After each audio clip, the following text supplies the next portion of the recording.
Sharjah പുസ്തകമേളയിൽ പലപ്പോഴായി കണ്ടുമുട്ടിയ വ്യത്യസ്തരായ മനുഷ്യരെക്കുറിച്ചുള്ള മാധ്യമപ്രവർത്തകന്റെ രചനയും ഷാർജ അന്താരാഷ്ട്ര പുസ്തകോത്സവത്തിൽ പ്രകാശനം ചെയ്തു. അക്ഷരക്കടലിലെ വേലിയേറ്റം എന്ന പേരിൽ ശ്രീജേഷ് ശാരദ ശ്രീകണ്ഠൻ നായരാണ് പുസ്തകം പുറത്തിറക്കിയത്. 128 വ്യക്തികളുടെ അഭിമുഖമാണ് പുസ്തകത്തിന്റെ ഉള്ളടക്കം. എൻ്റെ പുസ്തകത്തിൻ്റെ പേര് അക്ഷരക്കടലിലെ വേലിയേറ്റം. ഷാർജ അന്താരാഷ്ട്ര പുസ്തകോത്സവത്തിൽ ഇതിപ്പോൾ 7ാമത്തെ വർഷമാണ് ഞാൻ വരുന്നത്, ഒരു മാധ്യമപ്രവർത്തകൻ എന്ന നിലയിൽ. ഇതുവരെയുള്ള എൻ്റെ അനുഭവങ്ങളെല്ലാം ചേർത്ത് ഷാർജ പുസ്തകോത്സവത്തിൽ തന്നെ സമഗ്രമായിട്ട് എഴുതുന്ന ഒരു പുസ്തകമാണിത്. ഇതിൽ എഴുത്തുകാർ മാത്രമല്ല, വായനക്കാരുണ്ട്, പ്രസാധകരുണ്ട്. എന്തിന് ചായ കൊടുത്ത ഒരാൾ പോലും ഉണ്ട്. ആർക്ക് ചായ കൊടുത്തത്?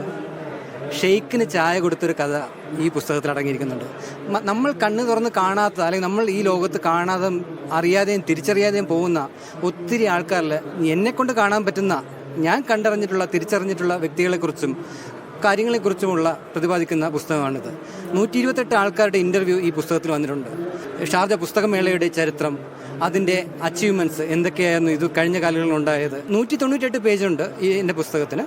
ലിബി പബ്ലിക്കേഷൻസ് ആണ് ഇത് പ്രസിദ്ധീകരിച്ചിരിക്കുന്നത്. കറക്റ്റ് പറയുകയാണെങ്കിൽ 2024 നവംബറിൽ ആരംഭിച്ച പ്രവർത്തനമാണ് ഇന്ന് അക്ഷരക്കടലിലെ വേലിയേറ്റമായി നിങ്ങളുടെ മുന്നിലെത്തുന്നത്.